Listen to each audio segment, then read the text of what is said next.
Welcome to the deep dive. Today, we're really getting into something fascinating.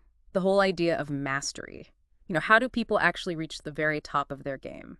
Yeah, and we've got some amazing material to work with. It's drawn from these in-depth interviews with people who are widely seen as, well, living masters in fields that are incredibly different from each other. Exactly. Our source today is this document called Interviews with Masteries, livingmasters.pdf. And the lineup is just incredible. We're talking Daniel Everett, the linguist. Right. Teresita Fernandez, the artist, Paul Graham, programmer and entrepreneur, Temple Grandin, the animal behaviorist. Yoki Matsuoka in robotics, Vilaynor S. Ramachandran, the neuroscientist, Freddie Roach, boxing trainer. Santiago Calatrava, architect and engineer, and Cesar Rodriguez, who's a fighter pilot and now a director at Raytheon. Quite the group. It really is. So our mission in this deep dive is to sort of tease out the key threads from these stories. We want to understand the different paths they took, what drove them, what kept them going, and those pivotal moments, the turning points that really shaped their journeys. Absolutely. So let's jump right in. Daniel Everett seems like a good place to start. His work in linguistics, Yeah. well, it's definitely not the usual academic path, is it? No, not at all. I mean, his deep dive literally into the Pirahan language and culture in the Amazon, that alone is just a compelling story. It really is. And tangled up in that is this interesting bit about Kenneth Pike's linguistic theories. Everett talks about Pike's two terms concept. Apparently, it didn't really catch on in mainstream linguistics back then. Right. But kind of surprisingly, it found a home in anthropology. Which makes you think, why? Everett sort of hints that Pike's writing was maybe a bit tough to get through, even for linguists. Yeah, dense seems to be the word he used. Dense, right. You're crazy. But anthropologists, maybe they were able to pull out the core ideas that were useful for their work. Yeah. It's interesting, isn't it? Makes you, the listener, think about how important clear communication is, even for brilliant ideas. It really does. And Everett's own reasons for going so deep into this stuff, they're pretty powerful, too. He talks about wanting to put some distance between himself and his past and really build a life that was based on his own passions, following his own direction. That internal drive seems like a huge factor for mastery, doesn't it? Definitely. It keeps popping up. And the training he went through, it sounds intense. He mentions the specific field training, living in the culture, learning specific techniques, not just books. Oh, yeah. He described it as basically the best field training you could get. It wasn't just abstract theory. They were learning practical survival stuff right alongside the linguistics, like how to butcher meat, tie knots. Wow. Total immersion. That combination of hands-on reality and intellectual work probably sped things up incredibly. And that deep understanding he gained, it actually started to challenge some really fundamental ideas in linguistics, right? Like the possibility that certain basic concepts just don't exist in a particular language. Well, that's huge. It's a massive challenge. For you listening, it kind of makes you question your own assumptions based on English, doesn't it?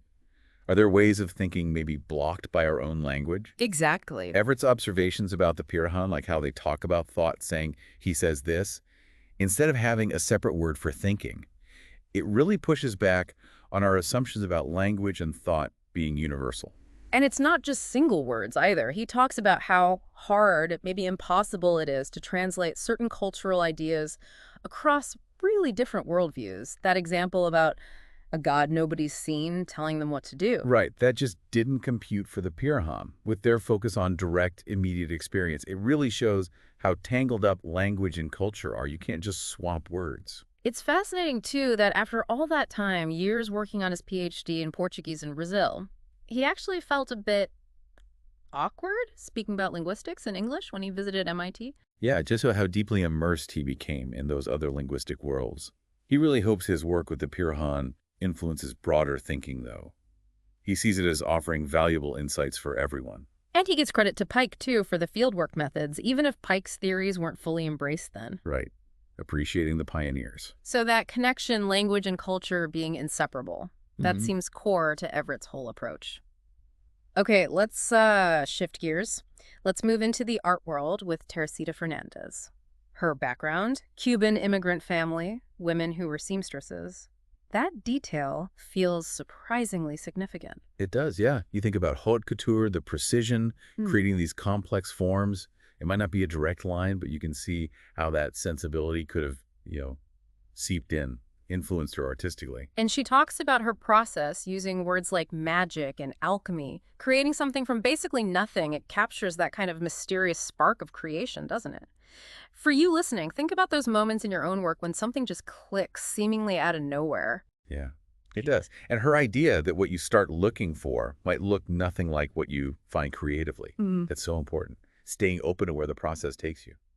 She sees research as just dumping everything in and seeing what happens. That feels very familiar for creative work, right? Just gathering stuff and letting it mix. Totally. It's less about a straight line and more about trusting that connections will just emerge. Yeah.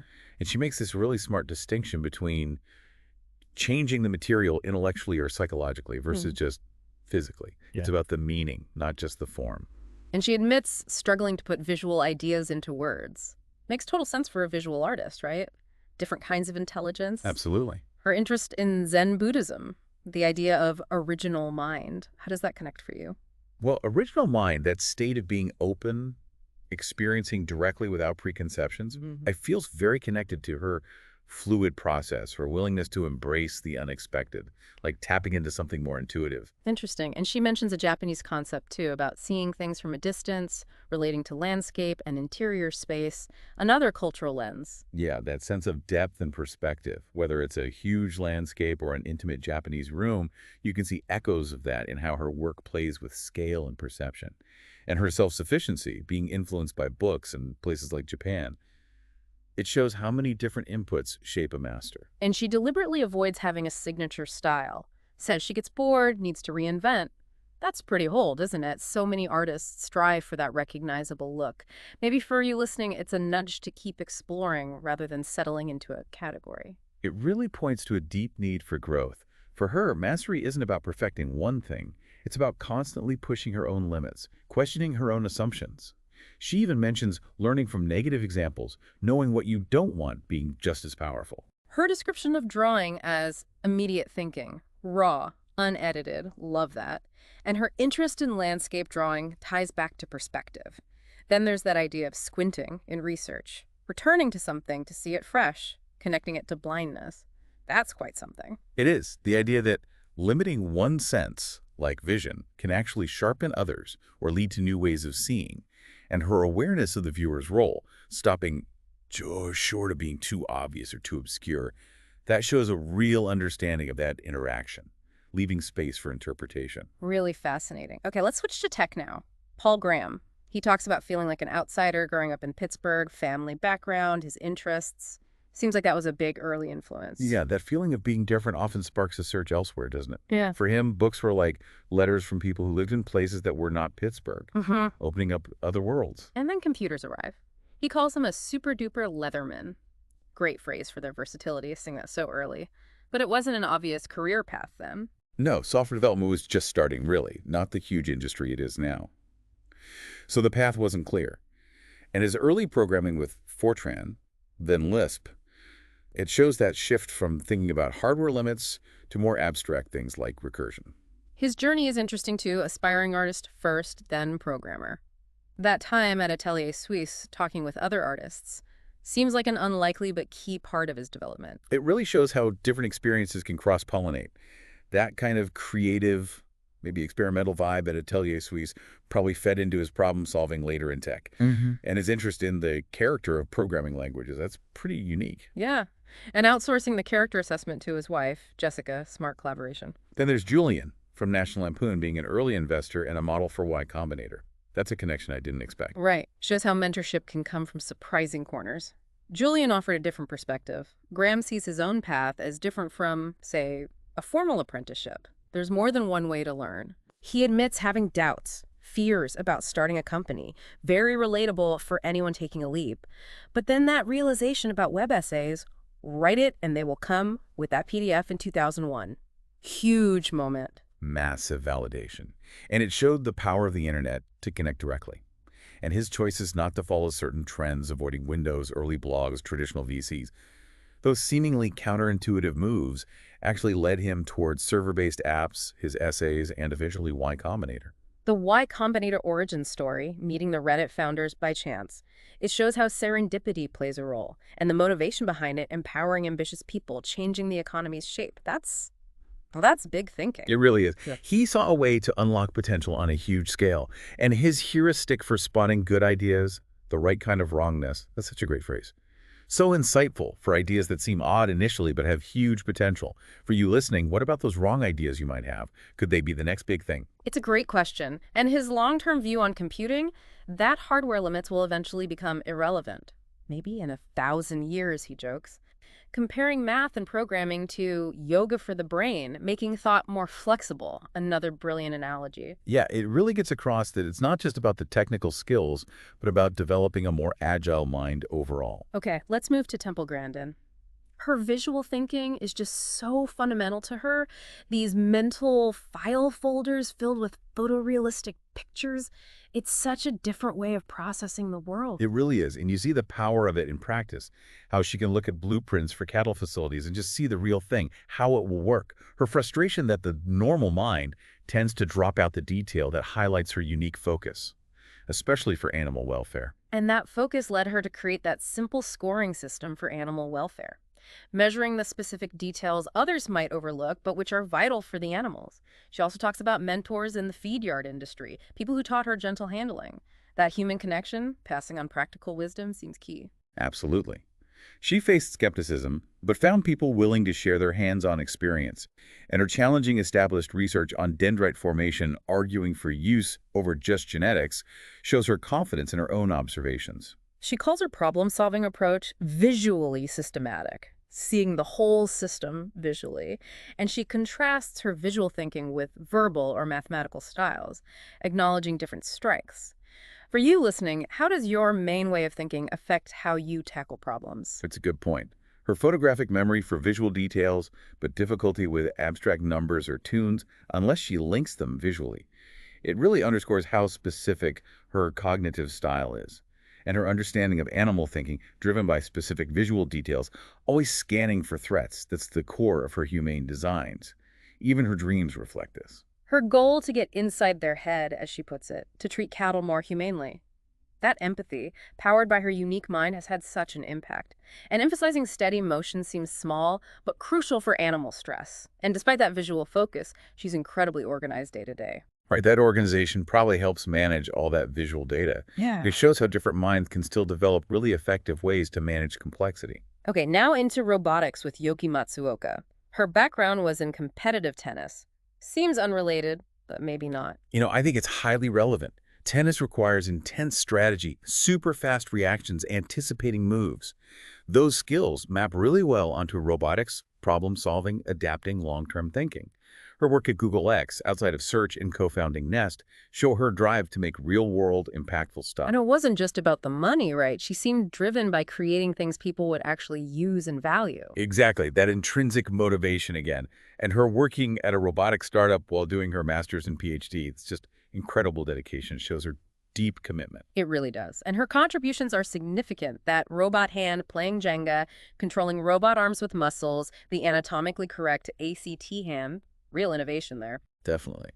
And the intensity she describes, dreaming about solutions, keeping a notebook by her bed that's total immersion. You see that often with people achieving mastery. Her understanding of the human hand's complexity is just profound. She also makes that crucial point about simulation versus reality. Right.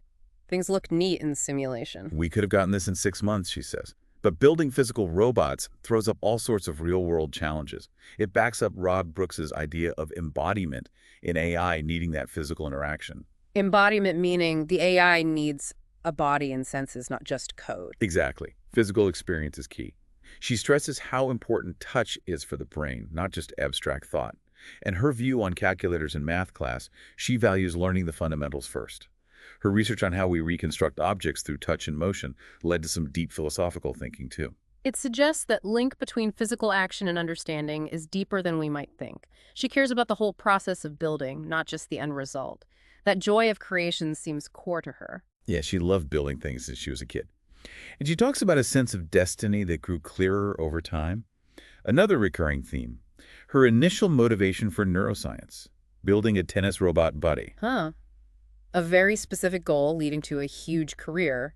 And her work on brain-controlled prosthetics. Truly life-changing potential there. Absolutely cutting-edge stuff. And her approach to studying the hand, focusing on its uniqueness, not just applying knowledge from other limbs, that's smart, innovative thinking. She even shared insights with a prosthetic hand company. Interesting about her mother's memory exercises, possibly boosting her own memory. Nature and nurture both playing a role, and changing her name spelling for identity shows a strong sense of self. Her work encouraging girls in STEM is vital too. Definitely. Plus, getting tenure early UW shows her rapid rise. And finally, acknowledging her competitive streak, maybe manipulating the situation sometimes, and observing gender differences in research approaches adds realism to the picture. It does, shows the complexities behind achievement. Okay, let's turn to neuroscientist Villayanur S. Ramachandran. He talks about his mentor in Bristol, this scientific-son relationship. Really highlights the power of mentorship, not just knowledge transfer, but shaping how you think. Yeah, and that shared style, laughter, jokes, loving the history of ideas, it shows the human side of science. Ramachandran using humor in his own writing, even when publishers push back, shows how central it is to him.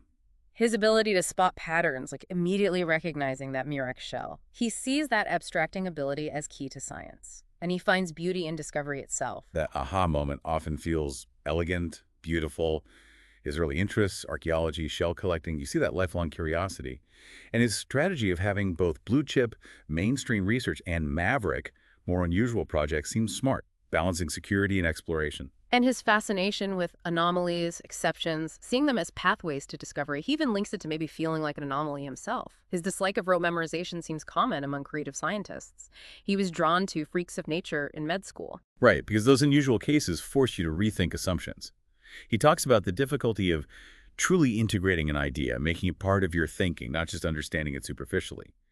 And his own tremor, helping him demonstrate phantom limbs, a personal connection to his work. He also felt an early sense of destiny, and his experience with synesthesia being dismissed as bogus initially shows how new ideas can face resistance. That time at Cambridge working on stereopsis, how we see depth, seems like a key developmental period. Stereopsis being how the brain combines images from both eyes for depth perception. It was a chance to dive deep with top researchers. His puns in papers, the fake article, shows that playful intellect again. His liking Nabokov suggests an affinity for exploring perception. He gives great examples of initially ignored ideas, bacterial transformation, continental drift, phantom limbs, and his mirror box therapy for phantom limb pain. So simple, yet revolutionary. A perfect example of finding an elegant solution others missed. Totally. A maverick idea with huge impact. He talks about developing a nose for anomalies, that intuition for what's weird and important. His work on body image disorders like somoparaphrenia, denying a limb, or body integrity identity disorder, desiring amputation, shows his breadth. He stresses seeing links, analogies, even if they seem obvious later, and thinking across disciplines, not being stuck in one label. His exploration of the neuroscience of religious experience, linking it to brain regions, but cautiously, is bold stuff. Yeah, tackling huge questions about the brain and human experience. Okay, let's step into the ring with Freddie Roach, boxing. His early career, his mother's doubts actually fueling him. Classic motivation story. It is. And that intense rivalry with his brother Pepper, and how Pepper's issues inadvertently opened a path for Freddie, adds complexity. He calls himself completely disciplined. Suggests that was maybe more critical for him than raw talent as a fighter. His move to Vegas, wanting to learn from Eddie Futch, that was huge. Even though Futch told him he wouldn't be a great champion, but could be a great trainer. What insight. Futch saw a different talent in him understanding and guiding others. That bit about karaoke and Filipino culture and Manny Pacquiao singing is a fun aside. Roach being devastated about retirement, then accepting it after losses. A tough but necessary transition. But training became his true mastery, right? Even surpassing Futch in some strategic ways, teaching fighters better movement, angles, showing his evolving understanding. He describes his mitt work as almost instinctive. That comes from years of total immersion. His focus on usage for the weaker hand, using mitts to teach ring control, shows his methodical side. But he also admits Pacquiao has innate qualities you just can't teach, recognizing the limits of coaching. He sees discipline and talent as key for champions. And while he can't give mental toughness, he knows reinforcing confidence is crucial. Having backup plans for fights, adapting on the fly, shows his quick thinking. Absolutely. Reading the opponent, adjusting in real time, hallmark of a master trainer. Quickly spotting weaknesses. He also notes training someone like Tyson with trust issues was tough. That relationship is vital. Okay, finally, architecture and engineering with Santiago Calatrava. That early exposure to art at home, learning about Velázquez El Greco, a powerful start. For sure. Shows how early influences can shape a whole life. And his constant drawing from childhood, finding it more natural than speaking. Visual expression is just core to who he is. His deep education in both architecture and engineering provides that rigorous foundation. He calls himself a product of the university. He sets himself apart from someone like Corbusier, suggesting a different design philosophy. He points out architecture's historical ties to other fields, like religion. And his side work in pure sculpture shows that deep engagement with form itself, beyond just function. You see that in the flowing organic shapes of his buildings, like the Bodegas Winery. He explores architecture's link to painting, like in Padua. And he emphasizes architecture's inherent sculptural quality, think Notre Dame. His willingness to restart, even dismantle his own work, that speak volumes about prioritizing excellence and turning problems into opportunities for advancement. His admiration for that library in Paris, the Bibliothèque Sainte-Geneviève, its tent in the desert feel, shows his appreciation for evocative design. He mentions using fewer elements later, focusing on strong forms, and architecture's power to carry meaning way beyond function. He references old paintings of cathedral entrances. He acknowledges those intangible aspects beyond pure rationalism. His interest in Rodin's eroticism, recommending books, another glimpse into his influences. Believing in the enduring power of ancient Greek art, he talks about our human tendency to create value hierarchies, which architecture taps into, believing value can be created anywhere. He stresses seeing art in context, like Goya's paintings. His use of spontaneity in presentations shows a lively mind. He sees architecture born in the mental realm, each building unique. He pours intense dedication into even the small projects. He uses that lovely phrase, a fountain waiting to deliver ideas inside someone. And his feeling about his finished bridges, not ownership, but like another creature born from him. That's powerful. He also sees the synergy between buildings and natural light, shadow. Yeah, it really highlights his holistic view, not just the structure, but its whole environment and how it interacts. Well, Wow, what an incredible range of fields and paths to mastery we've covered. You hear about passion, definitely perseverance, adaptability. Those seem universal. absolutely. And mentorship keeps coming up, continuous learning, that mix of structured training, those intuitive leaps, and always that drive to make some kind of impact. Each one, in their own way, just embodies this relentless focus, this deep engagement with what they do. It's truly inspiring. So for you listening, think about Paul Graham's idea of the right kind of wrongness. Those unconventional ideas you might have that seem a bit off, but maybe hold the real potential. What small details, what anomalies are you maybe overlooking right now that could spark your own breakthroughs on whatever path you're on? Definitely something to chew on. Thanks for taking the deep dive with us.